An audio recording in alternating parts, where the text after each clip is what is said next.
Seguimos con nuestra jornada sobre debates actuales de derecho público. Ahora me toca presentar al profesor y doctor Sebastián Zancari. Sebastián Zancari es licenciado en Ciencias Políticas por la USAL, distinguido con diploma de honor, magíster en Ciencias Políticas por el EIDAES, UNSAM, es abogado por la UBA, doctor en Derecho Político por la UBA, con tesis distinguida y publicada por EUDEBA. Además, es especialista en Derechos Constitucionales y Amparo por la Universidad Castilla-La Mancha, España. Es miembro del Comité Evaluador Interdisciplinario UBACIT 2023, es investigador adscripto del Instituto Ambrosio Gioja, ganador de la beca Talman UBA 2009, es profesor por concurso de Teoría del Estado en la UBA, profesor de posgrado y doctorado en UBA Derecho, y profesor titular en la Universidad Abierta Interamericana, tanto en el grado como en el posgrado. Tiene publicaciones en Argentina, Brasil, Bolivia, México, Ecuador, España y Canadá. Va a disertar sobre las audiencias públicas en los tribunales y las cortes constitucionales de Argentina, Brasil y Colombia. Te doy la bienvenida, Sebastián. Tenés 20 minutos para hacer tu exposición y después, al final del panel, tenemos un ratito para las preguntas. Bienvenido a nuestra Facultad de Derecho. Hola, gracias Marita. Te agradezco a vos y a las autoridades de la Facultad de Derecho, a la Secretaría de Investigación y Posgrado por la generosa invitación. Puedo compartir pantalla, ¿verdad? Sí, sí. Bueno, me voy a referir en esta oportunidad a un proyecto de investigación en el marco de la programación UBACIT 2020-2022, que refiere a las audiencias públicas como mecanismo de participación ciudadana en Cortes Supremas y tribunales constitucionales. Estamos hablando de justicia constitucional, las últimas instancias de decisión dentro del Poder Judicial y su apertura a la ciudadanía en principio. Hablamos de la audiencia pública como una política institucional en el marco del gobierno abierto, lo que conocemos como gobierno abierto, cierta concepción de la democracia deliberativa que presupone que el debate en las audiencias públicas reproduce la participación de todas las voces sociales y se consolida la idea fundamental de participación y decisión democrática, como digo, vinculado esto con el valor epistemológico de la democracia deliberativa. El proyecto UBACIT, que actualmente está en curso, intenta analizar lo que sucede en Argentina, Brasil y Colombia, y actualmente estamos presentando un nuevo proyecto, ampliando también el análisis al Tribunal Constitucional de España. Voy a plantear cuál es el eje, el nudo de la cuestión. Lo que, digamos, de alguna manera resulta más polémico, y luego lo podremos ahondar. Esta cuestión de las audiencias públicas como parte de aperturas institucionales dentro de las últimas instancias del Poder Judicial hacia la ciudadanía, no solo cumplen esa función. Lo que podemos advertir es que hay una función más importante en términos político-institucionales, que es la de crear un ámbito para diseñar políticas públicas, para discutir políticas públicas, para controlar políticas públicas. Y allí me parece que hay un gran conflicto interpoderes. Lo que en un principio podemos ver desde un punto de vista como, o desde una primera impresión, como un mecanismo de participación ciudadana, en realidad es también y fundamentalmente un ámbito institucional donde se debaten y discuten políticas públicas.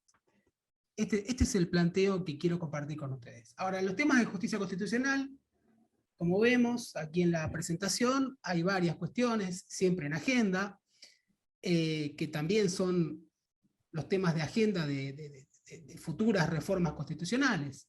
Descentralización política, la relación entre territorio y poder, ¿no? Ya hablamos de municipios, potestad tributaria municipal, la cuestión siempre presente de la atenuación del presidencialismo. Y quería destacar que entre estas cuestiones aparece, y este es un tema muy actual, la discusión sobre el rol, en el caso argentino, de la Corte Suprema, pero esto, como digo, lo podemos expandir hacia la justicia constitucional como tema. ¿Qué rol tiene para intervenir en los conflictos entre poderes del Estado? ¿Qué rol tiene para intervenir en el diseño de políticas públicas? Y por supuesto esto también vinculado con la discusión también siempre en agenda de, bueno, cuáles son las vías de participación ciudadana de acuerdo al estado actual de la sociedad democrática. Porque piensen ustedes que nuestra Constitución, en su aspecto dogmático, por ejemplo, todavía contiene un artículo como el 22 de 1853, el pueblo no delibera ni gobierna, sino a través de sus representantes y demás autoridades. Bueno, claramente necesita una actualización. Sabemos también que en la reforma del 94 se intentó atenuar un poco este principio, pero hoy estamos hablando de una sociedad democrática fundamentalmente que se informa, que debate, que discute, que se entretiene a través de las nuevas tecnologías de la información y la comunicación. Fíjense ustedes, todavía tenemos un principio en materia de participación ciudadana del año 1853. Temas debatidos: la legitimidad democrática del Poder Judicial, el origen social de sus miembros, y esto lo podemos analizar en clave comparada, en distintas cortes y tribunales constitucionales. La cuestión del principio de legalidad versus el principio de previsibilidad. Esto tiene que ver con si estas últimas instancias en materia de interpretación constitucional deben tener en cuenta el contexto sociopolítico, económico, deben tener a la hora de pronunciarse un criterio sistémico de preservación del sistema político, o deben resolver de acuerdo a un principio o a principios estrictos de legalidad, sin tener en cuenta las consecuencias de aquella resolución. Esto lo vimos fundamentalmente en lo que fueron la jurisprudencia, por ejemplo, de la Corte Suprema en Argentina en materia de emergencia económica. Es un tema también muy, muy álgido, y recuerdan ustedes, por ejemplo, a partir del caso Peralta, a principios de los 90, se establece el principio de previsibilidad en términos sistémicos, la protección del sistema por sobre derechos patrimoniales de carácter individual. Esto después lo va a repetir años después la Corte Suprema con otra conformación, como ustedes saben, en el caso Bustos, también referente a la emergencia económica. La cuestión del activismo o la autorrestricción también es un tema fundamental. Claramente el diseño de políticas institucionales en estos ámbitos destinadas a crear espacios de discusión de políticas públicas, como son las audiencias públicas, la recepción de amicus curiae, hablan de un activismo judicial. es decir, de instituciones que obran como cajas de resonancia de diversas demandas sociales y de aumento en el índice de litigiosidad. Recuerden ustedes también en el caso argentino, cuando la Corte Suprema hablaba del Festival de Amparos e Inconstitucionalidades, ¿no? Bueno, justamente instituciones que responden al activismo ciudadano, también con un activismo, con una presencia activa o proactiva, y que van más allá del estrecho marco procesal de un caso. Estamos hablando de derechos de incidencia colectiva, y estos son los casos de trascendencia institucional. Tiene que ver con la siguiente pregunta: ¿Tribunal de Garantías Constitucionales, de Garantías Individuales, de Derechos Colectivos Sociales o del proceso democrático? Bueno, claramente el activismo se corresponde con un rol semejante al de un tribunal custodio del proceso democrático, custodio o proactivo en términos de derechos colectivos sociales. Ahora bien, en cuanto al proyecto que les estoy comentando, este es el título: un estudio comparado sobre la implementación de audiencias públicas y demás mecanismos de participación ciudadana en las Cortes Supremas. Cuando digo demás, estoy hablando hoy básicamente de redes sociales. Mecanismos de participación ciudadana en las Cortes Supremas, Cortes Constitucionales y Supremos Tribunales Constitucionales de Argentina, Colombia, Brasil originalmente, y ahora estamos incluyendo el caso español. No sé si se ve completa esta diapositiva. Sí, sí, sí. Bien, Ahí sí. Esta es la pregunta central, ¿no es cierto? Justamente el rol de las últimas instancias en materia de interpretación constitucional deben generar políticas públicas. Las audiencias, como decía anteriormente, las audiencias como mecanismos no solo de participación, sino fundamentalmente de diseño de políticas públicas. Y ahí está la discusión por parte de tanto de, digamos, especialistas en el área de no solo de derecho constitucional, sino también se discute en el ámbito de la ciencia política. Bueno, el problema conflictivo, la conflictividad que trae aparejada la existencia de poderes colegiados con importantes dosis de poder jurisdiccional por su propia función, pero que se atribuyen el diseño de políticas públicas, y para algunos esto obra en desmedro de las potestades y atribuciones del Congreso y de la institución presidencial. Esto lo hemos escuchado recientemente en las discusiones que se han dado en el Congreso de la Nación en torno a los proyectos de ampliación de miembros de la Corte Suprema. Me parece que esta es una discusión que deberíamos encarar con mayor profundidad, ¿no? Tiene que ver con el diseño institucional y con la función que se espera de ese tribunal. No estoy pudiendo pasar a la siguiente. A ver, ahí está. Bueno, concretamente, como esta es una investigación, yo vengo a compartir con ustedes también los resultados investigativos. Es un proyecto que está en curso. Bueno, ¿cómo funcionan en estos países, ¿no? En Brasil hemos evaluado 14 años de audiencias públicas entre 2007 y 2021 en el Supremo Tribunal Federal. Ha convocado a 33 audiencias. Y esta es una característica común de Argentina, de Brasil y de Colombia. Hemos constatado la discrecionalidad. No hay consistencia respecto a la convocatoria de audiencias, ni tampoco criterios de admisibilidad y naturaleza de la cuestión a ser aclarada por los especialistas. Hay una analogía en los tres países respecto de esta cuestión. Y el hallazgo más importante en el caso brasileño es que las audiencias son utilizadas no tanto como mecanismo de participación ciudadana, sino como instancias de consulta a expertos, amicus curiae, para la clarificación de una materia o circunstancia no solo de derecho, sino también de hecho. Esa es la principal función, al menos en los casos que hemos analizado. En el caso de Colombia, analizamos el periodo 2006-2020, y hemos determinado que el uso de las audiencias por parte del alto tribunal fue mínimo. Fíjense ustedes, de 13.138 sentencias relevadas,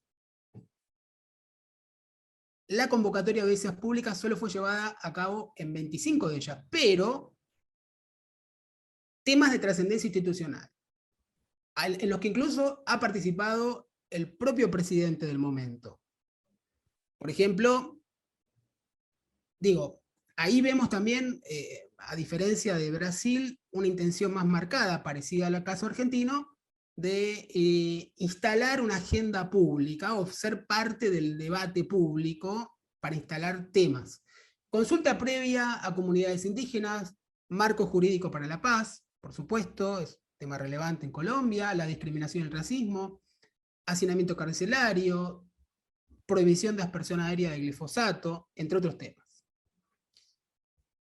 En Argentina, bueno, me parece a mí es el país donde, de estos analizados, donde se ve más claramente la vocación de formar parte de las políticas públicas. El caso más notorio, como sabemos, es el de la cuenca Matanza-Riachuelo. Bueno, se han llamado a 25 audiencias sobre casos de trascendencia institucional para la propia Corte Suprema entre 2008 y 2019. Recordemos, el propio Riachuelo, educación religiosa, responsabilidad de los jugadores de Internet, competencia leal, ley de medios. Recientemente se ha sustanciado una audiencia sobre el derecho al olvido. ¿Existe alguna relación entre nos preguntamos, ¿no?, entre la manera en que es incorporada a la construcción argumentativa del fallo la referencia a la audiencia? Es decir, cuando primero se hace una audiencia y luego la Corte se pronuncia. ¿Existe una relación entre el tiempo transcurrido entre la celebración y la respectiva resolución? Es decir, en casos complejos la Corte toma más tiempo para resolver.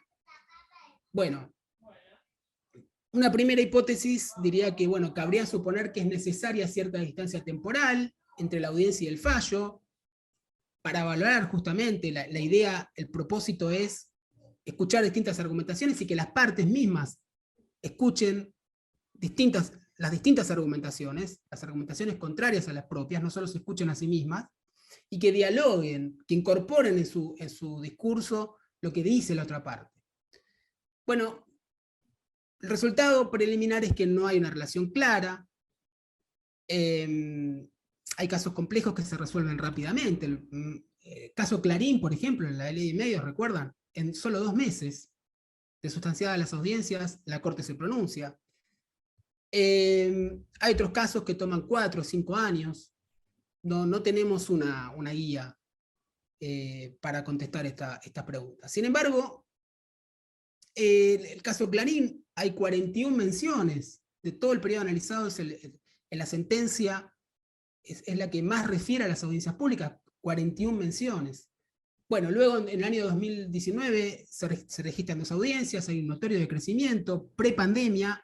Durante la pandemia no se realiza ninguna audiencia virtual y luego de la pandemia se está retomando de alguna manera al nivel anterior a la prepandemia la sustanciación de audiencias públicas, pero con menos impulso que durante mediados de la década del 2010.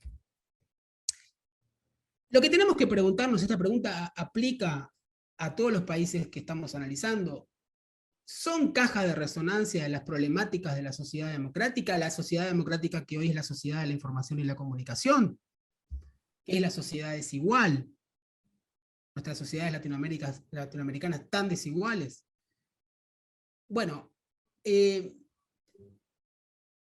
ahí hay una valoración que hacemos, ¿no? Digamos, en los 3 países ha sido poco frecuente, debería ser una política institucional de carácter permanente, pero también están aquellos que cuestionan que este mayor protagonismo de alguna manera iría en contra de la división de poderes.